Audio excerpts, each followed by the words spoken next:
What's up, guys? Welcome back to another episode of Random Car Guys. Mike Hearn here, your host, back with another episode. Pleasure to introduce Sam Moores to the podcast today. Sam has his own podcast, which I listen to and I steal questions from all the time, called Car Chat. Done 51 episodes, I think, so far. I think definitely the guest that you have is someone that I aspire, and I've been hunting down all of your guests. After I see someone that you interview, I'm like, great, DM, email. Get after them. You know what? I did it to you. When you said, I forgot Larry Chen, I was like, oh, I know Larry. And then I sent him a message, and he's actually my next guest. And so first of all, thanks for coming on the podcast, Mr. Sam Moores. Really appreciate your time. I have another podcast about because I'm in Oklahoma City, so I have another podcast about Oklahoma stuff. And people always ask me, how do you get your guests? And it's basically just by DMing people, sending emails. Nobody is unreachable, right? And when I got Larry, I was like, no way, that's huge. And then I spoke to David Guida, who's from Death Spray, he was the most recent one who did Ken Block's race cars and cool. He's from Wales, which is where I'm from, which was kind of funny that we made that connection, but he's done some cool stuff. And it's amazing how it just kind of snowballs, isn't it? Totally. It just keeps going. But if you can line up 3-4 good guests, when you're asked next people, they're like, I recognize that person, I'll do your show. Yeah, definitely. So, for everyone listening, I guess, they can easily go to the podcast and see that it's on all platforms. You're at Sam Moores Photo on Instagram and, Sam Moores on YouTube as well. And you have a separate YouTube for the podcast, which is very smart, which for everyone that knows the YouTube game, that's the way to do it. It's a slow process though. Oh, for sure. But, everyone sees you go on, you take awesome photos, you go around the world on car trips, and we'll get into some of that later, Gumball and the Snow Tour and all that amazing stuff. But where does it start for you?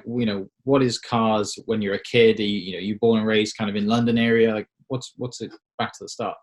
For me, I'm quite a late bloomer in terms of cars. When I was little, I've lived in London all my life. So actually, I didn't start driving until I was 22, which is quite uncommon for people that are into cars, I would say. But that was mainly because I lived in London most of the time. And then I went to uni in Bristol, and I didn't really need a car. A couple of my friends had a car, and you just walk everywhere and whatever. But I'd sort of been interested in a really far away at cars, that's a Ferrari, that's a Lamborghini. My dad had a Porsche when I was younger. He had a 993 Targa, which at the time I was just like, oh, this is a cool Porsche, because I was 6. But that sort of, I've always been interested slightly. Studied engineering at university, so sort of got a bit of a mindset into how do things work and stuff like that. And then one of my good friends from school, who you've probably heard of, a guy called Tim Burton, who is Shmee150, for those people out there that have got Google, who is now one of the biggest names in the car YouTube world and sort of social media. And Tim and I we were friends at school, and we used to do a lot of skiing together. We were actually both ski instructors, and we taught ski instructing, not taught ski instructing. We used to ski instruct in New Zealand during our summers whilst we were at uni. And Tim started filming stuff with his little point and shoot camera around at home and sort of in London, and these supercars that he was seeing. And he'd be like, Sam, why don't you come to this event I'm going to? He started to sort of get into the car world, and I'd go along to these events. At that point in time, I was interested in photography. I'd taken pictures of skiing, and I'd always sort of messed around with cameras. Never really had any sort of formal education, I would say, but very much one of those people that tries to analyze whatever it is and break it down and work out how to do it. So I'd go and find the people that I thought were really good at the time and try and break down technically what they were doing, and then try and replicate that. And that's something I've always sort of done up until now, just basically stealing everyone's ideas and then putting them together. But yeah, I started going to these events with Tim, taking pictures of cars, and then we sort of basically just carried on doing that on the side of other stuff. And then that's how I ended up, but that's pretty much how I ended up taking pictures of cars, going to more events. Gumball was one of the first proper sort of companies I started working with. Another like crazy coincidence, someone I went to school with, sounds like school was the place to meet everyone, but like randomly was the social media intern. I've completely forgotten her name. I'm really sorry. She won't be listening to this anyway. But they'd had a bunch of photographers on the Gumball that were generally sort of older and, by her definition, pretty boring people. And she said, Sam, like, I like you. Why didn't you take pictures of cars? Why didn't you come on the Gumball? And this was very early into me taking pictures of cars. And it was like a baptism of fire on event photography, these sort of road trip concepts, taking pictures of cars, hanging out of windows, all of these sorts of things. Very whirlwinds, very tiring, but like just learned so much. The people, I think that's one of the times in my life where I've learned the most in terms of photography, because something like the Gumball, it attracts all of these media types from around the world, whether it's photographers, video people, and the people I've met throughout that have been contracted in, not as entrants, but to work for entrants or work for different organizations or the major sponsors. They want to get some cool photos. All of these people that I've met over the years, and you hang out with them for a week, and you basically get reminded every 5 seconds how they are significantly better than you at taking pictures and all this sort of stuff. And you can't, I think most people, they sit at home and then they see someone's picture and they go, oh my God, that's just amazing. I could never do that or whatever. But you're in the situation where you're standing next to the person taking the photo. Mm-hmm. So you take a photo, they take a photo. You know you were standing near them in the same sort of time, same sort of place, exactly the same opportunity. And you see their photos and you're like, I'm just going to go home now. Like, but it gave a real like tangible situation where you could, their output and your output, and you could talk to them about it. And they had some guys that gave me like tons of help over the years and just sort of point me in the right direction. And you just see these people who were just masters at their craft working and be there at the same time and just try and absorb as much without falling asleep or crashing. In the craziest scenario, right, of all the places you're going to be on, like people are on Gumball partying, not really sleeping that much and driving, and then you've got to work during that time as well. Yeah, exactly. And the way Gumball works is they generally try and not pay anyone anything ever. That's how they make money. So which is not, I wouldn't recommend this for treating your creatives like shit, but it sort of happened. And in the early days, I was totally fine with that because I'd never met any of these people. You know, the entrants on Gumball are just successful humans from literally all over the planet. And you get to hang out with them for a week. And I've got loads of really good friends, loads of amazing contacts from doing these trips. You work really hard for that week. Like you pretty much die. But at the same time, you're aware in the early years, like you're aware I wasn't getting paid, or not really, just expenses covered. And people go like, oh yeah, whatever. But like you do that 4 or 5 times, you start to go, I'm not going to do this again because I've got as much out of it. But at the early years, you just like, you'd go partying with all the guests. You'd be up all day, all night editing. You don't really have time to sleep. And I sort of realized very quickly that the main benefit for me from doing the rallies, one was hanging around these other creatives who were just amazing. But then it was meeting all of the contestants and all of the people taking in the rally. So the most important thing was hanging out with those people. Like just become friends with these people by being just a normal, nice person or whatever. And those people I see a couple of times a year. The Snow Tour people, they were Gumball people, and people I see from various situations. Some people I've had on the podcast now are all people I've met from that time, and then the extended network that I've met throughout that for the next, I don't know, oh God, it's getting on for 8 years, I think, after my first Gumball, like that. Such an amazing experience, and definitely one that like I guess looking, I mean, for somebody getting into photography now, it's almost that they would actually pay for the opportunity to be there to meet those people and have those connections. Just Yeah. for once, I guess. I But I totally get why you might and yeah, why you'd think about it, but I would sort of, there's definitely, you've got to value yourself at a certain point in time. And it's that sort of 10,000 hours type theory or whatever, but you've got to go and take a lot of photos. And yeah, hopefully your latest photos are better than your early photos. Like you've learnt something, apply it, take negative feedback. I've had a couple of people over the years ask me, it's normally, and I sort of turn it down nowadays, where like a friend's got a little cousin or something that wants to get into photography. And they're like, oh, my cousin Steve wants to get into photography. I'm like, okay, cool. It's like, will you help him out with some of his photos? And he'll send me some photos of some cars. And I had this. And he said, these are the first 5 photos I've taken of cars. They were literally the first 5. And I gave this guy, I gave it like quite a lot of time. And I went through and I tried to give like constructive feedback. But something I've learned over the years is people don't like constructive feedback. They like really positive stuff with some shit thrown in. And I'm just like, I can't be bothered with that. I just want to know what's wrong with it. Like, just tell me what's wrong with it.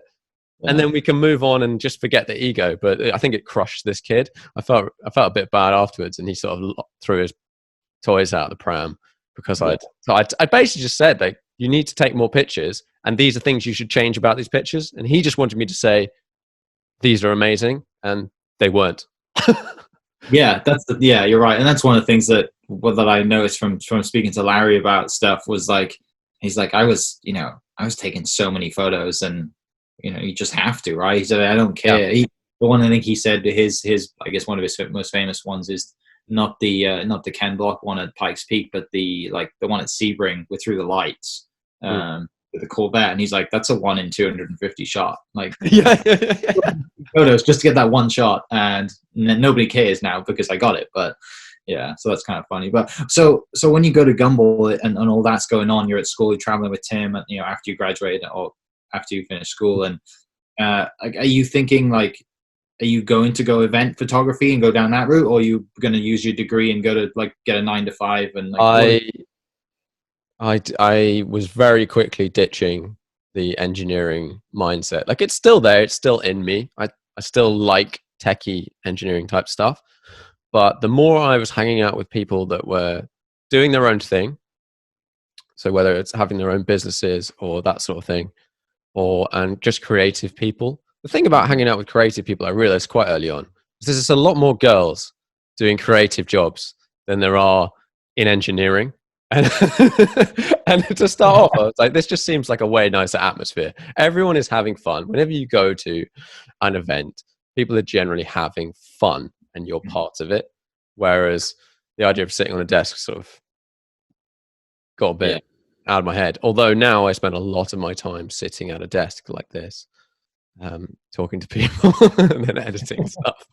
Yeah, but no, I mean, taking photos is such a personal thing, and I know what you said, building relationships and being around people, and like being in that story and hanging out and going to parties, and then showing them a photo of the experience the next day. Like, that's such an intimate thing to have, and I mean, who better to build relationships with than the some of the richest and most successful people in the world that also just love hooning around wherever they're going. Yeah. One of the questions I get a lot is if someone doesn't know anything about what I do, and trying to sort of pin that down to one thing is always a bit tricky, but they say, okay, so what do you do? I was like, I take photos. Like, oh, what do you take photos of? Cars. And they're sort of like, there's a question mark when they reply that, cars? Yeah. We'll take pictures of cars. Well, yeah. And then they're like, so do you do like Formula One? Like, no, I don't do Formula One. And then their mind's like blank. They've lost all the things. And they're like, okay, so what cars do you take pictures of? And my answer generally to that question is generally expensive cars, because if it's a private individual and they've bought an expensive car, they can afford decent photography. Or anyone could afford it, but if photography is expensive, and if your car costs you 50 quid, you're not going to want to spend whatever, £500, £1,000 more, whatever, on some photos of it, unless you're slightly warped. Your little map. But yeah, so it's it naturally lends itself to the higher end of the car market and the luxury market and all of these things. And that's, I think, why you see a lot more people taking photos of nice watches, nice cars. That's unless it's Toyota or someone, and then I would totally, hit me up. I'll take a picture of whatever. Yeah. So that quickly is becoming like engineering is going, like, not going to do that. I want to do this. I want to, build these relationships even more and take photos of personal, people's personal collections and some dealerships and stuff like that. So when are you like thinking, because when you're in that environment, you're like, I have to get myself a cool car, right? Yeah. I'm in a very lucky position where whilst all this is going on, I come from a family in the UK where my great grandfather was exceptionally good at building businesses, basically, and he created a massive department business in the UK, and that got sold when I was about 18. And I'm in the amazing position, and I've taken a load of like shit from random people about this over the years, where I have, because of this, I have some money, and that allows me to sort of pursue the things I would like to pursue. And it's allowed me to have some cool cars alongside of doing this and not 100% worrying about every paycheck the entire time. And there's no way I'd be doing what I would do now without that. And I have to hold my hands up and say that, because I think for me and the avenue I was going down, I always wanted to sort of be able to afford nice things and stuff like that. And I think if I didn't have the backup, I would have ended up going into finance or engineering or probably something like that, rather than into now doing exactly like what I love, which is photography. And it's sort of growing and it's going great. But yeah, so along the side, I got a Boxster. That was my first sports car. I got a 981 Boxster when they came out. So it was about 2012. And that was the first of, and the start of a deep dive into Porsche, or Porsche as it's correctly pronounced. I keep being told, and I know that's the case, but I flip-flop between the two. Yeah.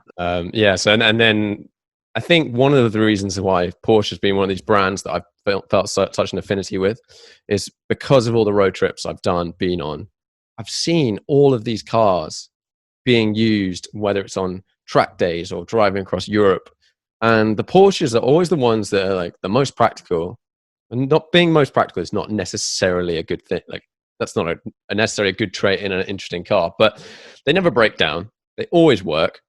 You can lap them forever in comparison to other cars. You might buy a certain Ferrari and it might melt its brakes after 2 laps. But the Porsches, they work. You take them back. If something breaks, you take it back to Porsche. They fix it. They don't moan about it. And and I think it's part of it's like that German engineering. It comes back to the engineering thing of like just an iterative design that's been perfected over time. Keeps going, and that's led me down this warren of Porsche cars. Which, I mean, you have two current Porsche. Yeah, you have the older one. I had the Boxster, and after one of the lessons I learned about cars was very quickly, if you buy a new car, either you've got to keep it for a very long time or you're going to lose a lot of money, one or the other. So I sold my Boxster after 2 years, a year and a half, something like that. And I bought a 997 Gen 2 GT3 RS. And that was a massive stretch at the time. And I took out some finance, and it was, at the time, it just seemed like the right car. I'm amazed at how, in hindsight, it's turned out to be the right car. Like, I could have gone down so many other avenues, and that car at that time I paid about 93. In what, mid 2000s? So that was like 2012. Okay. That was the bottom of the market. I didn't know that was the bottom of the market. No one knew that was the bottom of the market, but that was the price of a GT3 RS now then. And they've sort of doubled over the next 3-4 years, which is an amazing experience to sort of go through. in sorts of ways. But that car, the Boxster, I loved, and it really, I started to appreciate sort of like heel and toe driving, and started driving a little bit with the traction control off and stuff like that, and starting to get used to the car moving around and things like that. But switching to the GT3 RS, and at the time it was on the Gen 1 Cup tires, so now we're on version 2, and the ones basically don't really work in the wet. Like, they do if they're hot, but not really. And the first week I had the car, I went and did a track day at Goodwood, which, if you've ever been to Goodwood or seen Goodwood, it's basically got a lot of straights with some right turns, and then not a lot between that and some solid objects. And it's just like, it's all high speed stuff. And that was a real baptism of like fire onto track driving and driving that car. And I realized very quickly this was a significant like step up in terms of experience, and also, yeah, like the bit of kit you're driving was just another level. Had a particularly interesting moment. Basically, I kept getting invited back to this same private track day each year, and the next year it was raining, and I was like, yeah, okay. I didn't have tons of experience in the wet at all on track, which is, if you've never driven on the track in the wet, it's completely different to just driving on a road in the wet. Like, there's this line of essentially ice that goes around the track and sends you flying off. And I was on these cup ones driving around. It was all right. And then I think I'd pretty much worn out the tread on the rears. And I get to the last corner, and the car just goes like massively sideways, like full. And at the time, I just sort of like freaked out. I think I let go of the steering wheel a little bit. It went to like full opposite lock, shat myself, kept going, and then sort of managed to collect it up and come back into the pits. And then just sat down for like 20 minutes. Like, I thought I was going to die and lose my car. Yeah. So yeah, and I've had that car now it's downstairs. I've had it for 8 years. It's just the most amazing machine. Unfortunately, as time goes on, it's not super practical if there's two of you. If it's one person, it's not a problem. The cage, it's fine. You can chuck a bag in the front, squeeze stuff through the back. But if you want to put two wheelie luggage or something, simple in the front, it doesn't quite fit.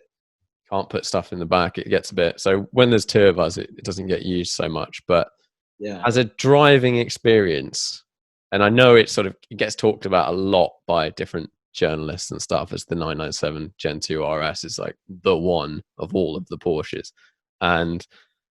or the 4 liters sort of specifically, minus the 3.8. But it's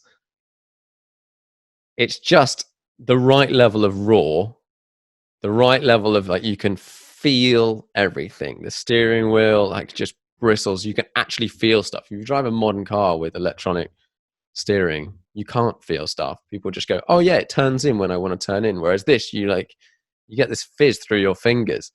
And then the noise, and I've messed with mine a little bit. Anyone that's got pretty much any car, I would say, that has a valved exhaust, just disable that valve to start off with. Like, loads of cars, you can pull a fuse, you can pull on the GT3s, you can pull a little vacuum seal in the back. And that just opens up all this noise. When you lift off, the car suddenly goes like all of that. Whereas normally it just goes and then just cuts off like, and then the noise comes back down.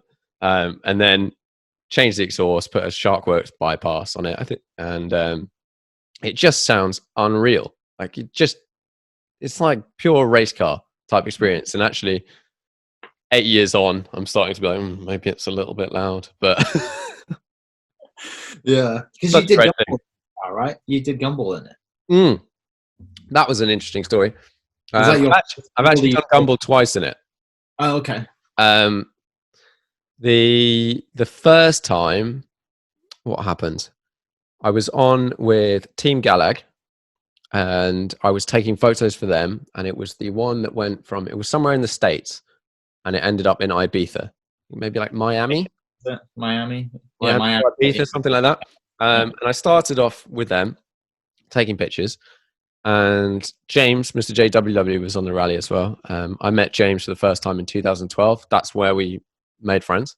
And we sort of saw each other every now and then, every in between. But he was going to be driving his 458 from Edinburgh, which is where we were flying across to Scotland, driving from Scotland down to Ibiza.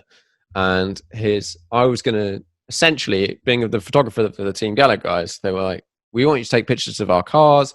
We want you to have a great time, whatever. But like, you're not tied down to, you have to travel in one of our cars or whatever.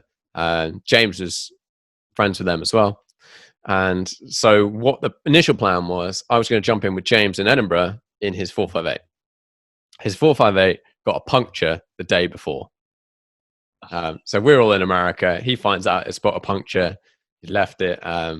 So we get to Edinburgh, and one of the guys, I can't remember where we landed at this airport, sort of near west of Glasgow. I think it's near Trump's golf course now, actually. I can't remember what it's called. And one of the guys, one of the Gumballers, had decided he didn't want to fly on the Gumball Airlines because everyone on the Gumball Airlines essentially flies economy. And he was like, nah, I'm not about that. So him and some of his mates got a private jet. As you do. As you do. Unless they possibly got on a normal commercial flight and went first class. But I think they got a jet. And his car was this Daytona coupe, like replica. He owns one of the original Shelby Daytona coupes. He was going to bring the original. And then his teammates were like, don't do that. It'll break. Like, this is really, really, really valuable. Yeah. So he had a replica made. And this car landed at this airport. He landed in Edinburgh, and they were like, okay, we need to get the car from this airport to Edinburgh. So obviously everyone's like, oh, me, I'll drive it. I managed to, as being one of the few English people in this squad, so I was like, I can deal with driving on the left. And then I managed to sort of elbow myself up to the top of this list to drive this Cobra because, at the time I had my GT3 and a bit of experience driving these things. That car was unbelievable. One of the funnest shit boxes I've ever driven. Like, as a driving experience, it was amazing. Like, this side exit exhausts, this V8, just like crazy long bonnet, you're cruising through. But in terms of like a mechanical object, it was like really awful. The handbrake didn't work. So I don't know whether you know Edinburgh very well, but it's got loads of hills. Like hills going up to traffic lights. So you're going up the hill up to a traffic light and it goes red and your handbrake doesn't work. And you're like, well, what do I do in this scenario? Do I drive at like half a mile an hour from like 300 meters away and try and time it? Or like, do I hold it in gear, just like on the edge? That was an interesting experience. But I drove this car, got to Edinburgh. The plan was to jump in with James. His car had a flat tire, so like, okay. And then I think I'd fallen out with one of the crew members at this point in time because he was just a dick. That was it. I think he was just really annoying. I don't think I was I'm sure I'm a bit friendlier nowadays than I was when you're young and having a great time. But so I didn't have a car to get to London. So I jumped in with these Americans that had hired a Range Rover. They'd hired a Range Rover Sport and they had some space in the back.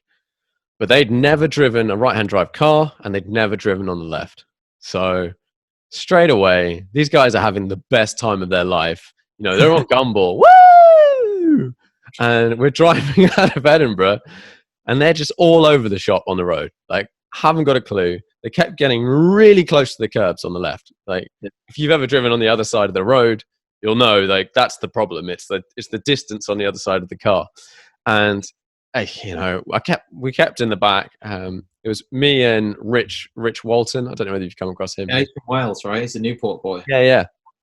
And we're like, guys, can you just like be careful and stay away from the curb? Like, just make a conscious effort to drive down the middle of the road, put your wheels on the white line, and we'll all be fine.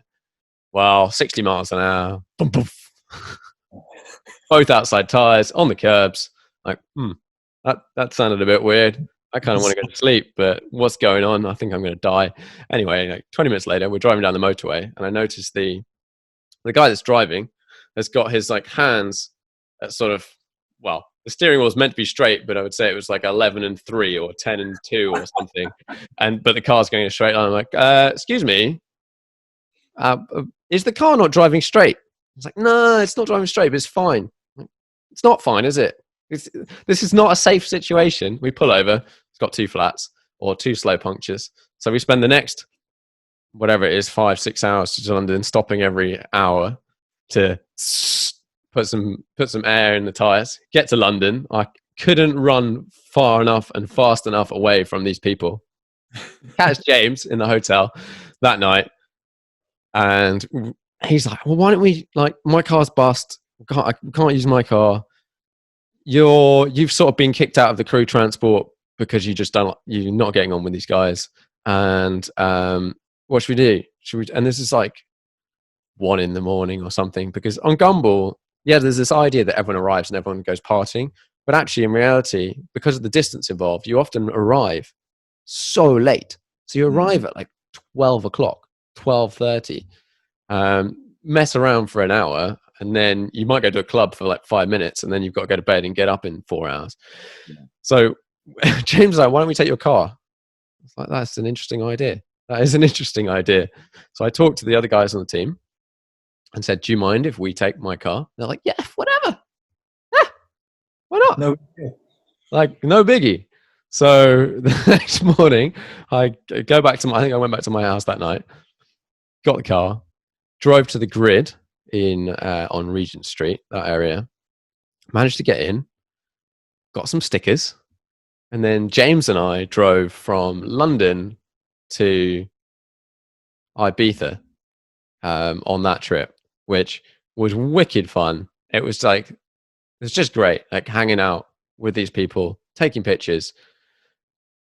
That in itself is really difficult. Driving your own car on something like that and creating media and editing and trying to sort of maintain some semblance of sanity is just a load that I think it looks easy to most people. You go, oh, you're taking these pictures and stuff, and you're just having a whale of a time, but it's crushing. So we've started after the Gumballs, the Team Galag guys have started doing these trips. They started calling it the Galag Ball, and it was essentially another road trip after the Gumball. Like, who thought of that as a good idea? But we're all in these places. So this year we were in Ibiza, and they're like, well, one of the guys was in his P1 and it needed to go back to McLaren in London. So it was like, well, why don't we do a road trip from Ibiza, because this is where our cars are, to London? Okay, we've just finished this. We're wrecked. They're like, yeah, okay, we'll wait a day and then we'll drive back. And so we started doing these trips after, and that was the sort of start, I think, of this thing that then turned into the snow tour. It's been the desert tour and all this stuff, is just getting a bunch of mates to drive where you want to go. Don't do it with 100 cars. You can stop at restaurants that you actually want to go to. You can stay at hotels that have double beds in them. Like, quite often on Gumball, because they've taken out all the rooms in the hotel, you'll have a double bed but shared between 2 guys or whatever, which like is fine. It's okay. But it's not okay if you spent 30 grand a week. 7 days of mayhem and you spend 30 grand on it, and you've also got to work. Yeah, exactly. So yeah, then we started doing these trips. But was the next time the GT3 came out was we did, where was it? It was London. It was a UK one, and then it ended up in Romania. I can't remember where it was. It might have been London. Anyway, 2 weeks before the rally, the organizers, they normally get in touch literally at the last possible moment. I don't know why, and say like, hey, do you want to come take photos? You're like, yeah, cool. But they hadn't this year, and they'd been pushing it back, even though I'd talked to them about it a lot. And then the Team Galag guys 2 weeks before were like, oh, why don't you come with us? Like, oh, that sounds fun. was like, okay, what do you want me to do? Do you want me to drive a luggage truck or go in the support crew or whatever? And they're like, I'll just find out if there's another space. So, so I called up the girl, do you have another space? I'm like, yes, obviously we do, for the price of whatever it was that year. Yeah. And they paid for my entrance fee, which was just unbelievably generous. Yeah. They're absolutely amazing. They're just the nicest, most genuine people. So kind. And so I did it that year with a guy called John Markar. James did it with Seb. I think he was with Seb for most of it in their Lotus. Did not envy that one in a Lotus Elise with a stupidly loud exhaust. They had headsets for it, didn't they? Yeah. But like, even then, it was quite shocking. The Yugo as well. Didn't they have a Yugo for a Yes, little bit? yes. We had some Yugos, like 4 Yugos and all sorts of stupid stuff. Mad. I can't remember what other cars we had that year. Just a bunch of mad stuff. Oh, the TG3. So it was like an AMG GT with a GT3 body kit on it. Yeah. Allows car. But we drove to Romania, decided that Romania was really sketchy. One of the guys had a gun pulled on him that afternoon. Yeah. Which that's a bit. I don't think Romania in itself is necessarily super sketchy. It's just if you turn up in a bunch of supercars, it's just the disparity of wealth is just so vast that you're just shoving it in anyone's face, and it didn't feel like you want to be there. So we left the next day. We drove all the way to Romania, and then we left the next day on one of the fastest bits of driving. And I don't think anyone. I hate people that sort of stand up and say, "Oh, I did 200 miles an hour on the M4 the other day." Like, I don't recommend that. I think that's a really bad idea. I don't speed in the UK at all. But it was just in Romania. There didn't seem like there was any rules at all, and we were so like tired and dead. We were like, okay, well, let's just get out of here, and we just hot-footed it across Eastern Europe back to sort of civilization as we thought. And then and this is when all of this stuff caught up with James, and he ended up going to hospital essentially from a week of eating cookies and drinking Coca-Cola and not sleeping and filming and all that sort of stuff. Yeah, we got back to the UK. I don't think we even got to the UK before he started like passing out. And Rich ended up driving his car, and James ended up on the side of the road when he was trying to drive home after we'd got back to the UK, like blacking out. He couldn't see. Oh, shit. Like, it was just like, I think that's probably the most accurate example of how draining these things can be on you if you're trying to do all of this stuff. Like, to survive a Gumball, you've got to eat well, sleep as much as you can, and just drink like a lot of water and do all that. And then you'll still be really tired, but you'll probably be okay. If you try and, like most people, I don't know about you, whenever I go on a road trip, I'm more inclined to drink soft drinks, eat rubbish food, like get takeaways. You got Haribo's, you got Coke, Haribo's. Exactly. Yeah, you don't eat an apple, a banana, and drink a gallon of water every day, do you? Yeah, exactly. You just smash all the stuff that's not very good for you. And that's a lesson I've learned over the years in terms of doing a lot of these sorts of rallies, working on them and in different forms, is I now eat all the time, and I try and eat as sort of healthy and don't drink too much, and like generally do that. And I found that you can get by with very little sleep. Like, you can get by on like 3 hours sleep a night or something for a week if you eat a lot of the right stuff and drink lots of water and all of those sort of things. It's amazing your body's capacity if you give it the fuel to do it. Otherwise, when you did it, didn't you do it? More recently in James's GT3. Didn't you do it a couple of years ago? Was that the Japan one? James had his GT3 on the. Was it not as well? Not Gumball? It was something else. James. Okay, so we've done two things with James's GT3. One was he had his car shipped to Romania at the end of that Gumball. I think that was 2016, and he'd basically he'd lost it with this Lotus halfway through. It's like, I'm not doing another 3,000 miles in this Lotus. And what happens is a lot of people ship their cars back from the end of a Gumball, funnily enough. So all these trucks are going out to the end destination generally from the UK. A lot of them are. So he got his car on one of the trucks that was going out to collect cars. So he got like a really good rate on that. And then he drove his him and Rich drove his GT3 back. That was the PDK one.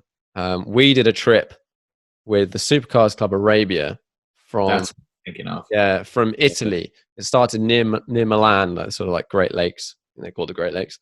And we drove down to the south of France. It was like a 3-day trip. We joined part of a week-long, I think it was a 2-week-long trip, and we just did 3-4 days.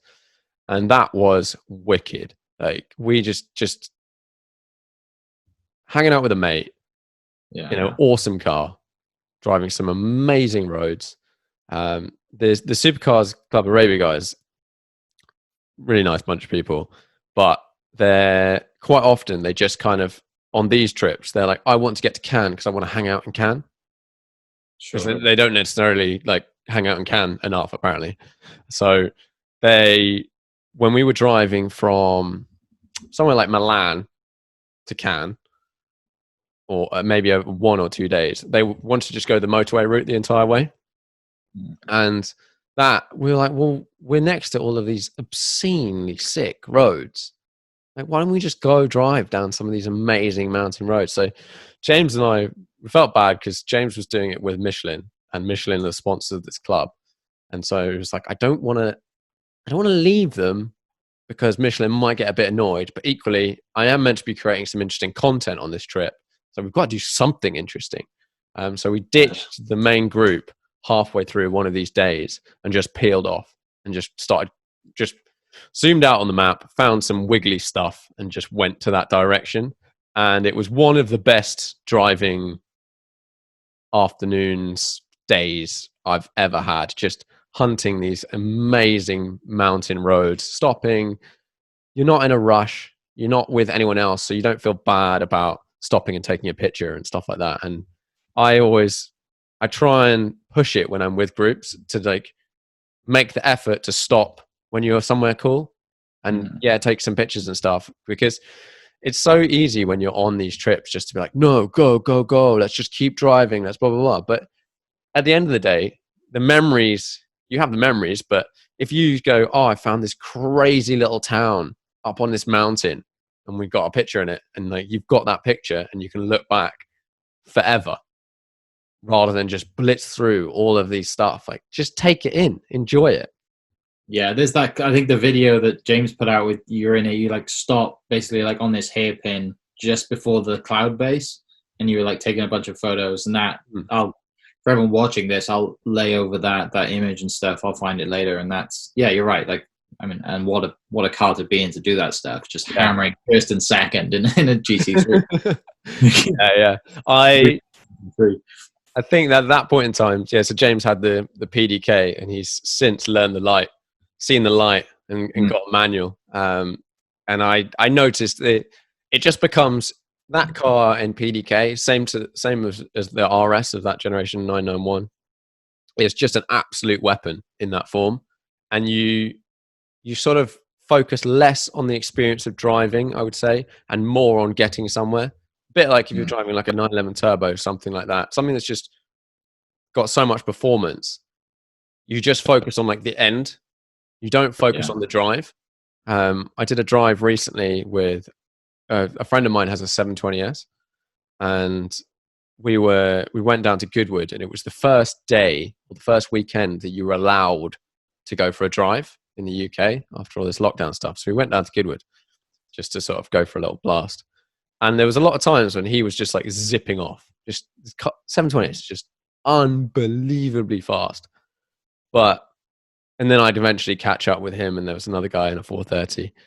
But I was smiling the entire time. And I know he was smiling a little. He was enjoying it. But I suddenly had that click in and that memory again of how much enjoyment I get out of changing gears, like matching revs, feeling everything in the car. Like that's one of the reasons why I love the old 911. It's just all of these feelings amplified, but at half the pace.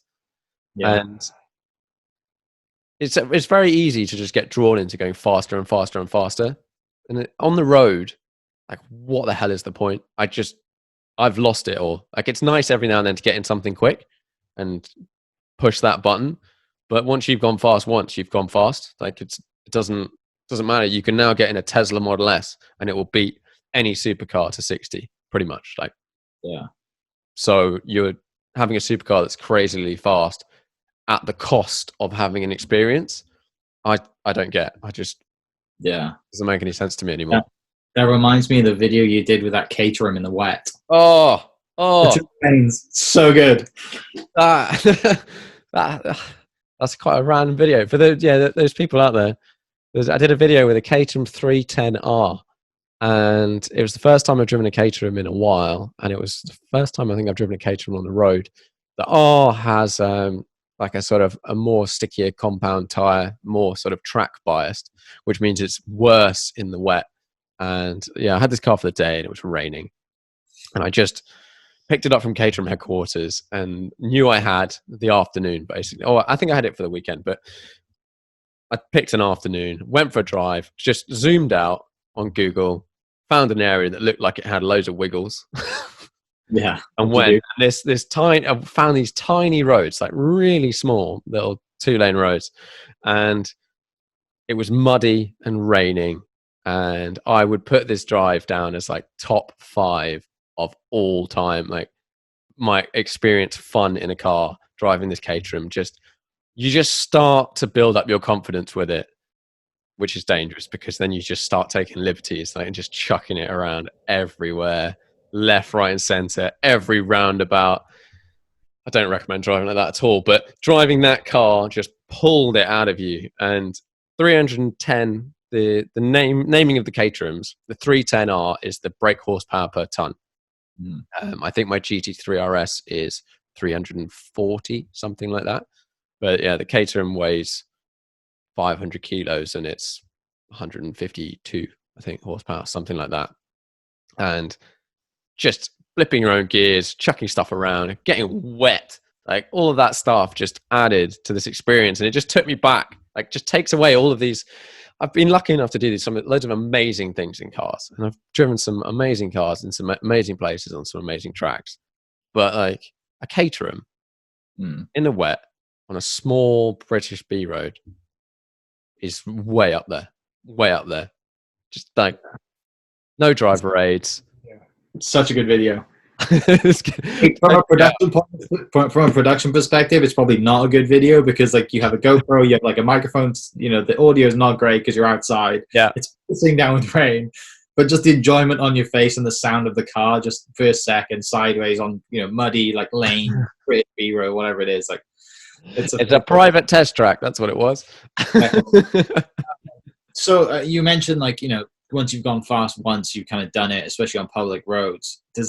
Is that kind of what pushes you to like the whole racing thing? And you still have a Radical, right? You do a lot of races, and you've done the C1 endurance stuff. Like, is that what you get your buzz out of now, outside of doing random Caterham stuff? Yeah, I think. It's tricky. I think the racing started about 5 years ago. I think something like that. And I just sort of realized, I was like, well, maybe now's the time. I'd always liked the idea of doing some racing, but I'd never sort of pulled the trigger on it at all. And I just decided, okay, let's look at the options. One of the things I looked at was the Caterham Academy. And at the time I had my GT3 RS as my road car. And I wanted to drive something on track that I felt was a step up in performance and gave me something different to, let's say I took my GT3 RS on track. And the idea of driving the Caterham wasn't really that for me at the time. It was like, they don't look that badass. It wasn't going to be faster really than a GT3, I don't think. It would have been a lot of fun, but at the time I was just like, okay, let's have a look. And I found these cars called Radicals, which are, if you've not come across a Radical, it looks like a small prototype. That's essentially what they are. So like high downforce slicks and wings and stuff like that. And I did their novice series, which was the SR1 Cup, and it's some downforce or reasonable amount of downforce compared to any road car. Cars are really light. They're about 100 and no, sorry, not 100, 500 and something kilos, 530, 40, something like that, 185 horsepower. So quite punchy, but not a lot of outright horsepower. So if you're at somewhere like Silverstone, you go like 120 miles an hour and that's it. Like you're not going any faster than that. But the cornering speeds are really high. And that was on a treaded tire. So it's kind of like a road tire. And that I did 2 seasons of that. So it was like it would be 4 race weekends and there was 2 or 3 races each. I think it was 3 races each weekend. And had a couple of big accidents. Had one at Brands Hatch, which was coming down the start finish. I don't know how well you know Brands Hatch. Basically, there's what the hell's that corner called? Corner 1 at Brands is a big sloping right down a massive hill, and I just touched the brakes, and the brake bias on the car, even though it was wound all the way forward, the SR1, and if you're listening, guys, you know this, is not built very well, and it's built so that there's the way the brake bias works. When you look at the pedals, there's a screw that sort of screws through, and that adjusts the angle of how much pressure gets pressed on the front brake or the back brake. But if you keep screwing it all the way through, it gets to a certain point where this bolt overlaps the actual casing for the brake pedals. So it overlaps this bit of metal. So when you press the pedal, half of this screw is just held on the box, so it can't move. So one of them, which was the front brakes, was being held without being pushed down. And whenever you push, the whole thing would bend. So you'd still get some braking, but it would just press the rear brakes. So it was really safe design, that one. And after talking to people, they're like, oh yeah, you just need to cut it off. It's like, well, why do they sell me a car with this lovely defect in it? Anyway, I touched the brakes and just span into the inside wall on the start finish straight at like 70 or something. So that was quite scary and sat with me for a really long time because I didn't know why it happened. And then someone else was just like, because that's one thing, you can have an accident, and if you know what's caused it, like if it's something you've done, you can sort of live with that because you go, well, I did that, and therefore next time I will not do that. I've learnt that lesson and I won't crash. Whereas when it's a really weird mechanical issue, it's like a freak accident, you then can't trust the car. Like, you know, you see like Hamilton when his like wheel falls off. Like, I don't really know how you kind of get back in a car that's that fast when you have issues like that. So I struggled with that for quite a long time. But we were always having issues with the tires. So it was a treaded tire that you were restricted, I think, to 8 tires per season. And so that meant if it rained, you wouldn't put on a fresh set. So you'd have your semi-worn, already awful tires. And these cars in the wet on those tires were just an absolute liability. People were just wiping out left, right, and center. And the next season, I don't actually crash that much, by the way, but I had 2 big accidents in SR1s. And most of 2/3 of the way through season 2, we were at Cadwell Park. And I'd done the testing day. My mechanic had put the car in reverse. This is another SR1. SR1s, they've since changed the car, so a lot of these issues are not the issue. They have a diff where you can put it into reverse, and it essentially puts a cog in, and then it runs the wheels backwards. But if you put it into reverse, these pins drop down, and it locks the diff. Like, it's a really smart design, that. So you have to rebuild the diff. So this happened at like session 1. Someone put it in reverse. It got stuck on the Friday. So we lost all of Friday trying to repair this diff. Friday night, they'd run it around the car park and said, it works. So, okay, cool. I've got qualifying on Saturday morning. I've not really driven this track before. Let's work this out. Qualifying, I go and do 4 laps. The diff overheats. It was not solved. And the car just ground to a halt. Okay, sweet. So I had to start from the back of the grid. We changed the diff out at this point to another one. And then it started raining. And so I'm at the very back. We started under I think we did a normal start and then some people crashed. So then we started under a safety car. And on the restart, Cadwell Park, for those that don't know, is like this tiny little track in the northeast of England that's kind of like the Nürburgring. It's a bit of tarmac and then 6 foot and then a wall, and that's it all the way around, like, or trees or whatever. And when it rains, the start finish straight gets flooded on half of it. I'd never been there in the wet. I did not know this was a thing.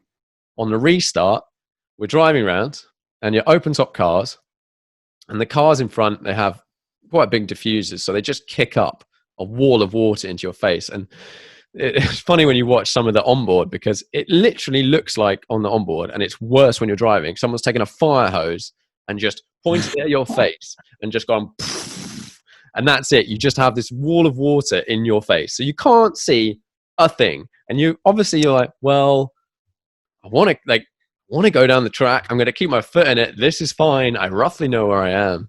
And what happened was, on the restart, the cars on the left of the track, because you've lined up the cars either side, it's like two all the way down sort of thing. The cars on the left side hit this massive puddle of water, span off. The car in front of me span. And as it's spinning, it's flicking up more water. So the jet turns into just a wall of water. Yeah. So I lift off. And I'm like, this seems sketchy. As I lift off, I hit this patch of standing water. The car, because they're like 4 mil off the ground, just aquaplanes. The car turns left 90 degrees, just straight away, just jinks 90 degrees. And then it's just this like, just keeps going. There was a little entrance on the side of the track for the marshals and stuff to get to the start line. And where this entrance and the gap in the sort of Armco was a tiny little mound, like just a little mound up to this entrance, probably like 4 or 5 centimeters, but just a slight raise. My car goes over this sideways and takes off. It then goes up over the barrier, lands on the barrier. And then the only way to describe this is it was like a board slide on a skateboard down the barrier with my car. Just like, actually, no, it'd be a 50-50 because I was forward. Yeah. Just like down this rail. On the left, there's just trees. So if I'd been going 4 miles an hour faster or something, I would have cleared the barrier straight into the trees, which is quite harrowing. Go down this thing, fall back onto the track, somehow manage the car stays upright. And then I've just about there's a car just crashed in front, 2 cars crashed in front of me. And then someone's looking at my face. And just as I'm about to sort of be like, okay. And then he goes like, just waves his hand like, no. Like, uh-oh. And then, wham! Someone else hit me from behind. So someone else had done very similar to what I'd done, and then just careered into the back of the car. So that car was written off in all meanings of the word, and that spurred me to move up a level and drive a faster car, because that's logical. But my main reason was the SR3, which is the one I have now. It's a bit wider, it's a bit longer, it's significantly more developed as a race car, so it's much more stable, and they ran wet tires and slick tires. So I knew, because I didn't want to drive another wet race with these tires on, because they were just really dangerous, and they weren't willing to do a wet tire then anyway, because they didn't want to keep the costs down. And as soon as you start allowing changes of tires and slicks, the cost your weekend cost just skyrockets because of tires. So yeah, that's how I ended up in an SR3, and generally chasing this sort of prototype look of going fast and dealing with aero. And an SR3 is not super fast in a straight line. It's not slow. It's similar sort of weight, so sort of 550 kilos. I think with me in it, it's sub 600, and it does like 600 kilos of downforce at 100 miles an hour. So more than its weight at 100 miles an hour. And you always get manufacturers quote these downforce numbers. They're like a P1, for example, 600. I think it was 600, but it's 600 at 180 miles an hour. If you could get an SR3 to 180 miles an hour, which you can't, it would be like 3,000 kilos of downforce, because it's just the way, it ramps Yeah. up when you start going faster. So there's tracks like Spa, like Eau Rouge is flat at like 125 or something, and you just keep it pinned, and it's actually just like it's locked down. So it got all this experience driving these prototypes, which is amazing fun. It's an awesome feeling. But I did a bit of racing in it, and someone said, "Do you want to go and race the first one we did? We raced an MX-5, so we raced a Mark 1 MX-5, which, in terms of pace versus the Radicals, just couldn't be any more difference. Like an SR3 will do the same lap time around Silverstone, which is quite a high power circuit, as a GT3 race car, or at least from like 3 years ago. Yeah.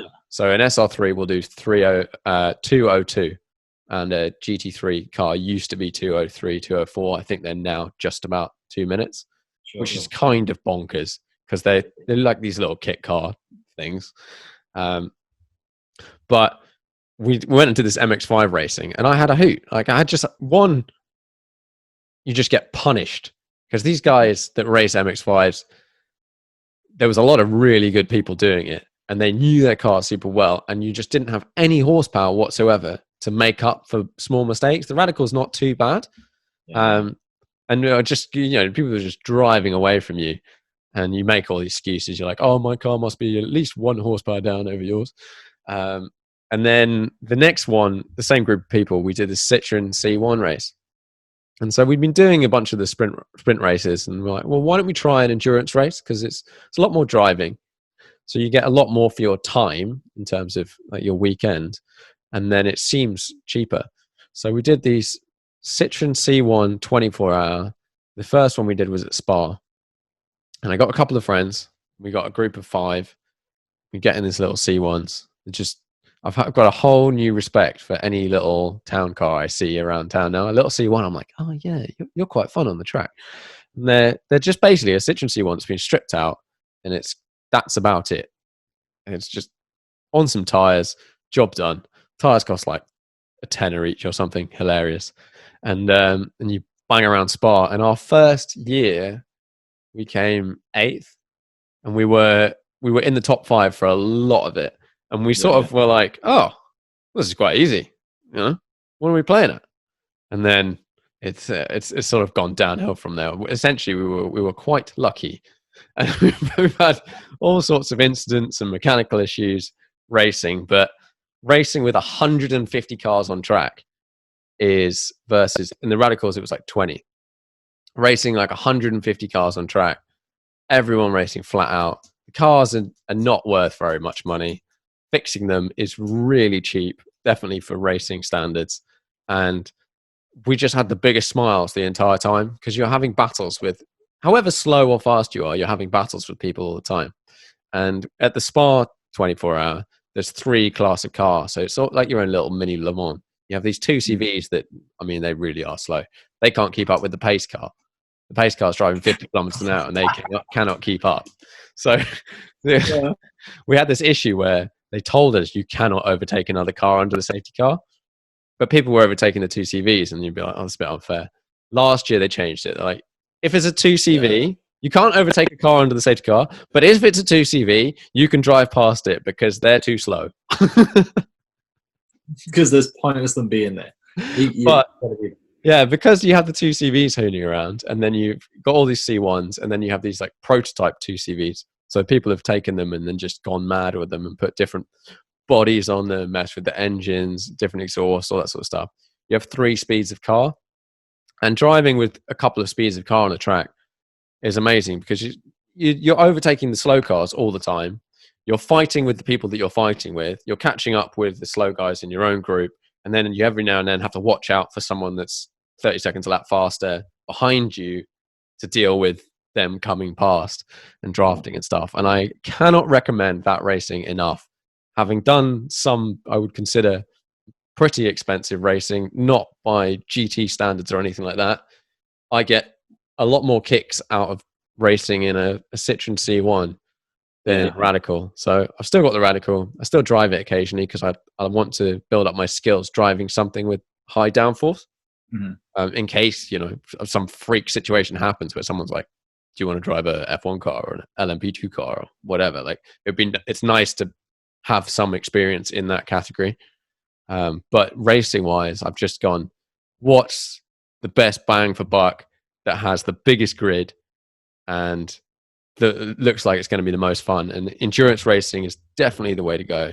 Seat time, you get hours of racing, like hours and hours. Whereas if you do a normal sprint weekend, you might get an hour over an entire weekend, and that's not that fun, to be honest. There's a great Netflix series, a Netflix show. I don't know if you watched it yet. It's called The Gentleman Racer. Very good, very good series, isn't it?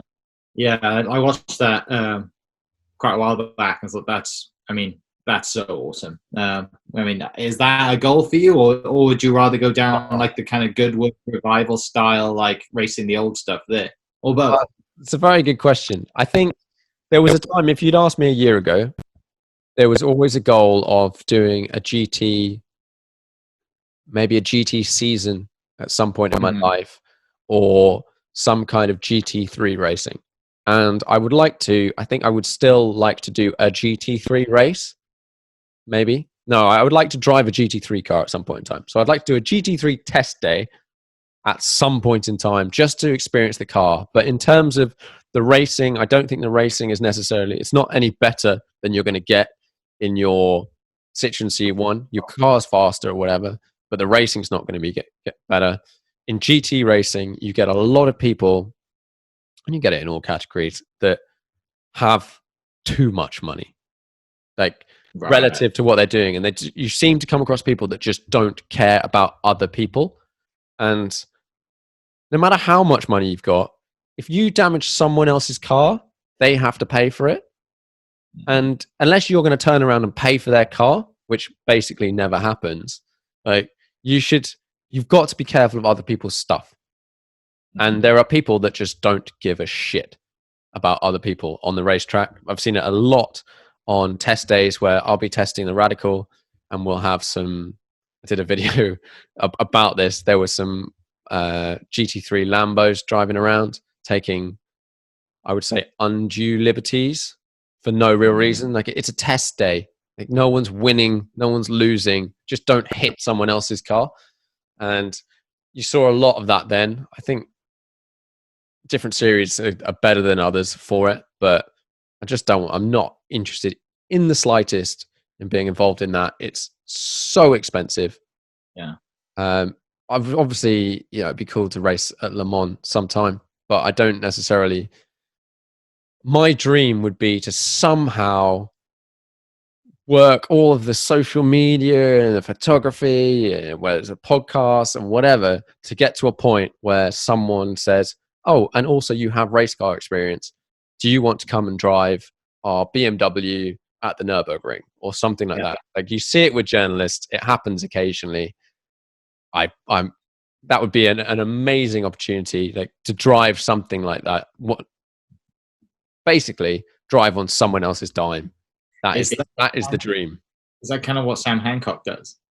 Yeah. I don't know I don't know how much racing he's done in a while. My coach is his brother, actually. Okay. A guy called Ollie. So I've seen Sam. I've met him a few times at various events and stuff like that, and I think he's now doing commentary. But all of those drivers, it's generally those guys. So Sam and Ollie are both coaches, and so they often get to drive with the people they coach. So that often happens whether someone's let's doing a GT3 season. They'll get a professional driver and they'll share the drive with that person, with the aim of lots of the GT series, so Blancpain or something like that. You have a mandatory pit stop and you have to do a driver swap. We don't necessarily have to do a driver swap, but lots of people do. And so people will get a professional driver in, one, to help them get better, testing, set up the car, all of these things that, if as you're a novice gentleman driver, you don't know. And they will put your car like on pole, do half the race, and then you come in. And I've seen it like loads before, where someone's got a really shit hot professional driver to do half the stint, and they come in like 10 seconds ahead of the pack, at the pit stop, and then it's the job of the next guy to just not lose too much. Hang on. Hang on. But then you see it a lot where one driver will qualify and the other one will start, which is, I think they're trying to, that's a really tricky one, because if you have a bunch of pro drivers qualifying and then you have all the AMs with them, sometimes the AMs are just as fast, but often they're not. And then you put them at the front of the grid with people that are faster behind. And it's how you see some of these almighty GT3 crashes, like Silverstone, turn 1, 15 cars, like £8 million worth of damage in one like corner. It's absolutely obscene. All right, we're coming up close on. I know you got to go soon, so I'm going to finish with some questions. I'm going to ask you your own questions that you are you? Podcast. I don't know the answer to my own questions though.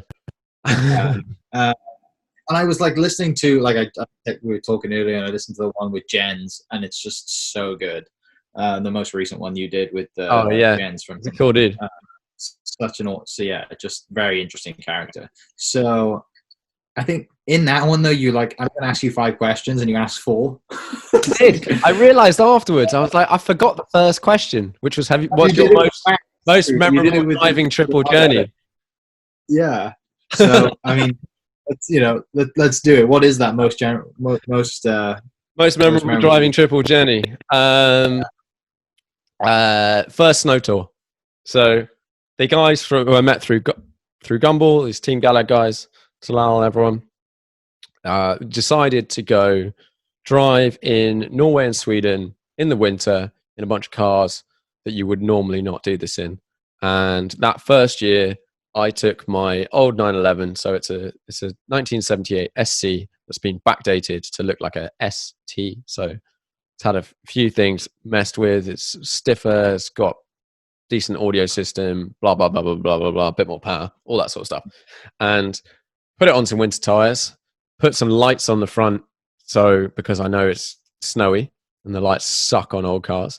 We put some bonnet latches on the front as well, because those bonnets don't necessarily always shut, and I figured maybe if there's snow and ice and all of these things that it might start popping up, and you never want a bonnet to slam up. But took this car to meet these guys, and we met in Copenhagen, I think, and then we drove up to Stockholm, and then we just went north from Stockholm and up to Arvidsjaur and all of these places in like just ice on the roads, driving an old 911. Everyone else was in these like modern cars. Talal was in his AMG GT, the big wide body kit one, and we had a bunch of different sort of assorted cars. Some of the Swedes were, one of the guys was in an RS6 and he had 800 studs in each tire, and they were like 2 centimeters long or something ridiculous. He was like, it's like driving on track. In fact, it's grippier than driving on track. What the hell? On normal tarmac, but on ice. But that experience, driving my car in a conditions that were interesting, like very interesting, and you just slide around everywhere, and there's not very, very little grip. So you just, every corner, you're invariably sliding out of it at like 20 miles an hour or whatever. You get to a roundabout, you go around the roundabout. All the Scandies drive like absolute mental cases. Like you can see how they're all really good at rallying, because that's literally how they drive everywhere the entire time. But yeah, just a super memorable trip, and one I always recommend to random people. Any car on snow is awesome fun. We've now done the same trip, but different-ish 3 times, and I've done it in different vehicles, and friends have brought different cars along, and just generally the key is like something you don't care about too much. Like if it got a little ding, would that ruin your life? Like that's not the car to take to the snow, although snow is relatively soft. And just whether it's go up there, get a rental car with some mates and just drive around the back roads. And it's like, I say it's like you're driving on a rally stage, but you are driving on a rally stage because that is what they do. Right. And it's just thing, like the the content from that, like for everyone listening, I mean, we could talk for the next 30 minutes about the Snow Tour content. It's amazing, and the cars that are on it. I mean, the guy in the Ford GT this year, last year's Oh one, yeah, hooligan. Mio. Yeah, like that. Some of the just best YouTube content out there. Just go to Team Galag on YouTube and just look at Snow Tour, and there's 3 volumes and great movies and stuff like that. It's very good.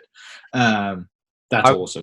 I would say the Snow Tour is like that Gumball thing all over again about the melting pot of creatives.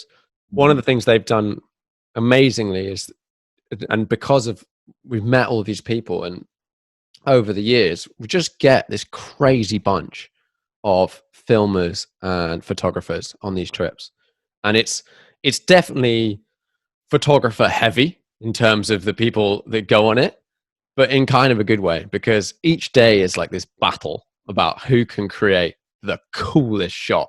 And there's always like this stupid cars. We've had like Batmobile and stuff, and yeah, this guy brought a Ford GT, the oldish one, 2004 or whatever, this year. Like Pista, the Landaulet. And we had a Pista. It's just mad stuff. But the content and just hanging out with these people and just being pushed. Everyone's just getting pushed to make the coolest, craziest stuff, and it helps you really elevate your own work whilst having a sick time. My favorite clip is like the drone shot when you're all going across that bridge. Oh yeah, it's so good. Yeah, that was mad. That was a helicopter. Oh really? Yeah, I think so. Well, there was a few. The first year we managed to get a helicopter somehow. John Olsen was coming, and he had a mate that had a heli. So they organised for us to have a heli, and this is literally a trip of like 15 mates. And we're like, yeah, okay, we've got a heli support car. Yeah. Brilliant. All right, 5-car garage, unlimited value. Oh man, it's so difficult. I think about this every freaking time I do this question, and okay, I'll go where like today. Yeah. Right now, that's all I can do in terms of the daily.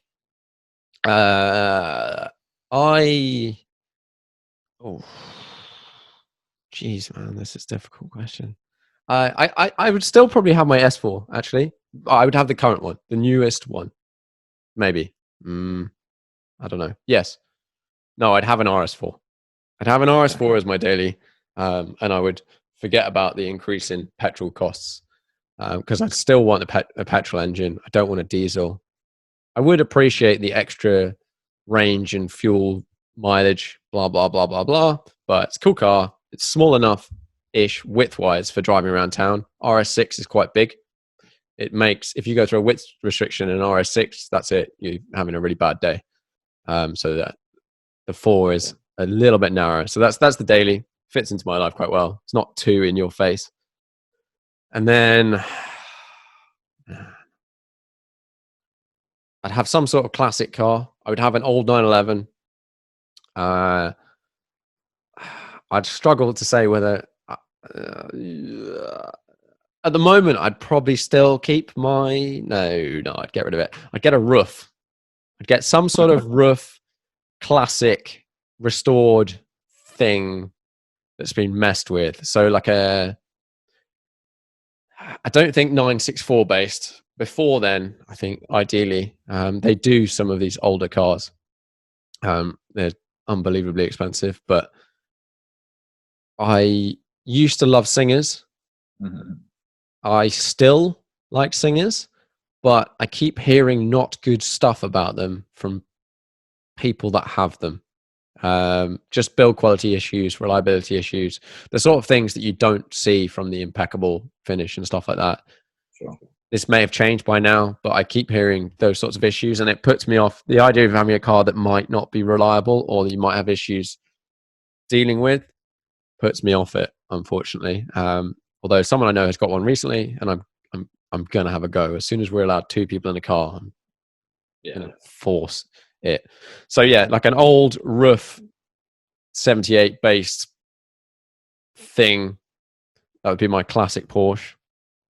A modern car, I'd have a 991.2 Touring. Mm-hmm. That would be my sort of everyday supercar driver, use most of the time. I wouldn't have my GT3 RS. even though I think it's a mega car. It's just not, you can't use the back. So yeah, right, what have we got? We've got the old 911, we've got an RS4, got a 991 Touring, and I've got two cars. F1 GTR, McLaren F1 GTR, short tail. Not 100% sure which one of them, any one of those ones, I would repaint it or find one that's a sick livery. It's just like all-time mega machine. And then the final one, this has changed recently, talking to some different people. I would have some sort of F1 car, I think, would be my track car. I'd have like the last of the, there was a car I came across recently at Gerardo & Co. It was a 412 T2. Is that it? Is that what it's called? Great photos you took of it that you post on your Instagram. Yeah, it's like it's a V12 Ferrari F1 car, the last of the V12s. Schumacher drove it. It's got paddles. Like, sounds unbelievable, but like somewhat modern-ish. Sure. So, I mean, you can't really run that at a track day, but in your unlimited situation, maybe something like that as a track car. And now I've just decided I could totally change. My old car, sorry, I'm going to change it. It's not this old roof thing.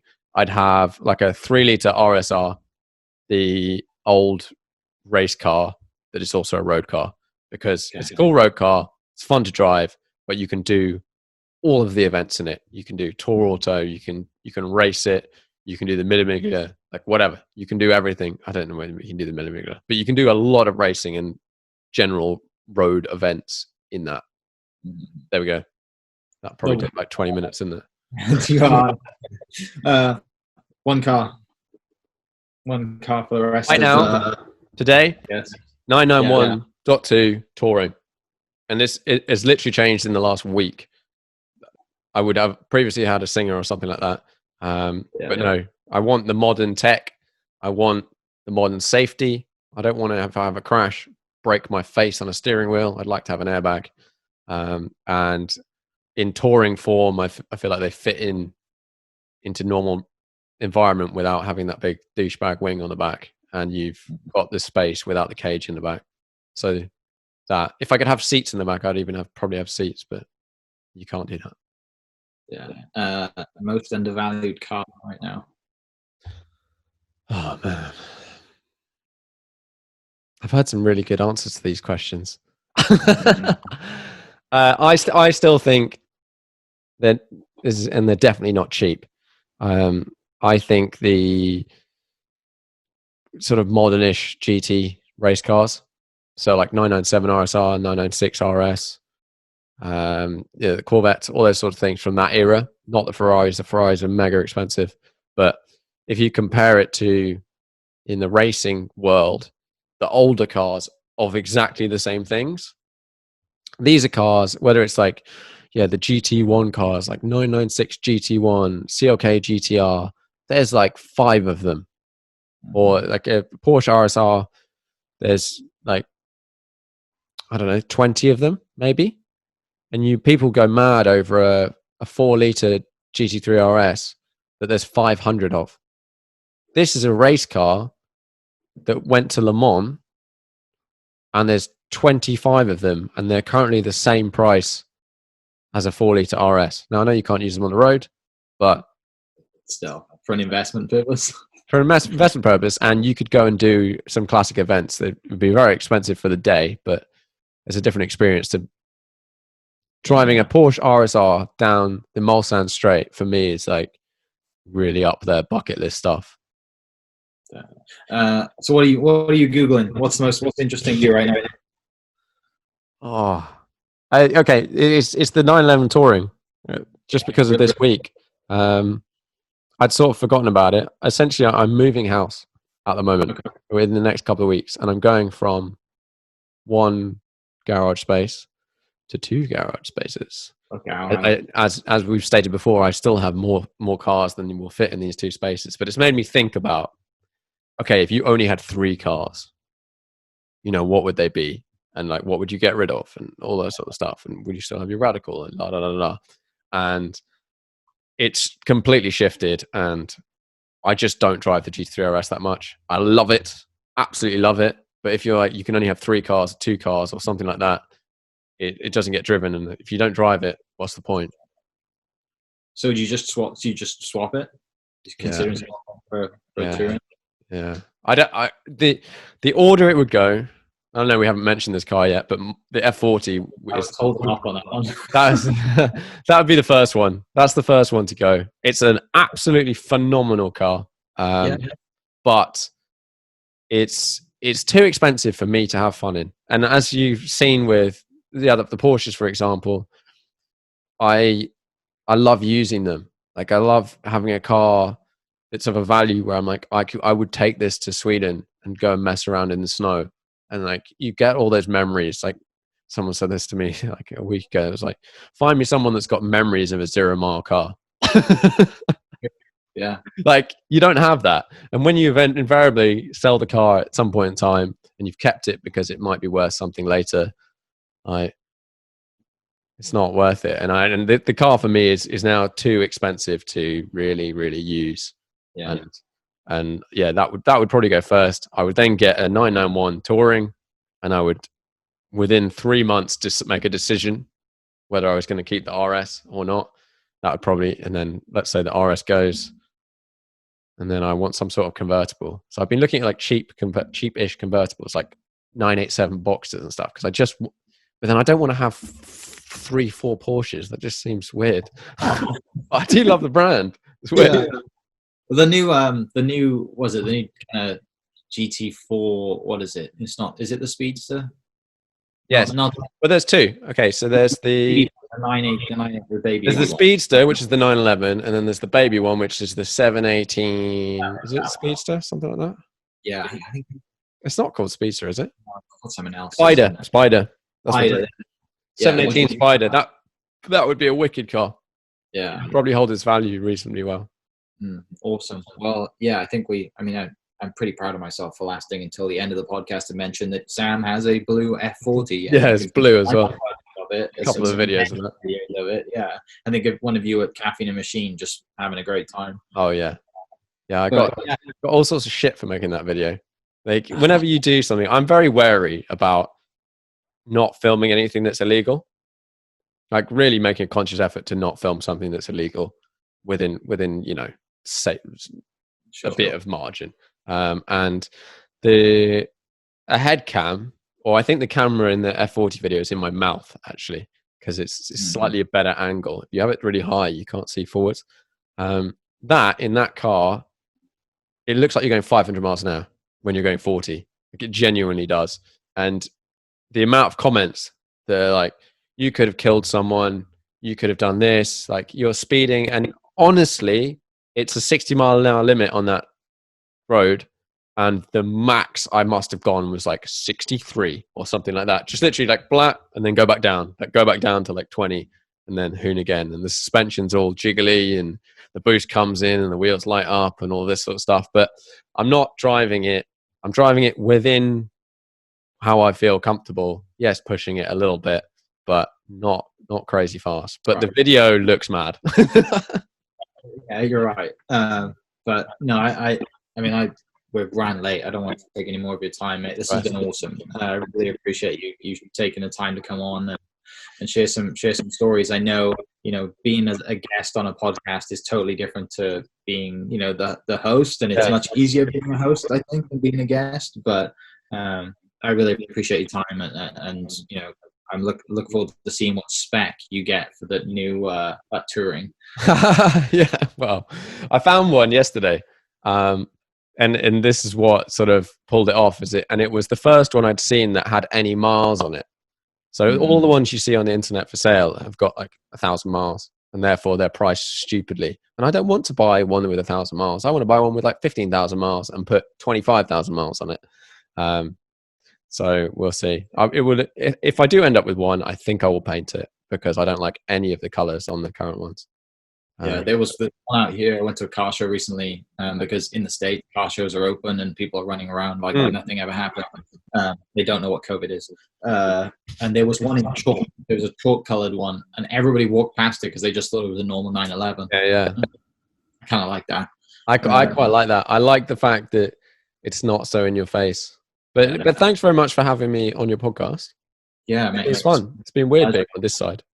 It's weird, isn't it? It is very weird. But no, I really appreciate the time. I really appreciate you continuing to post content. I think the photos are awesome, and the podcasts. Keep doing it because I love listening to it. Sure. Thanks very much. There's plenty more coming and lots of interesting people.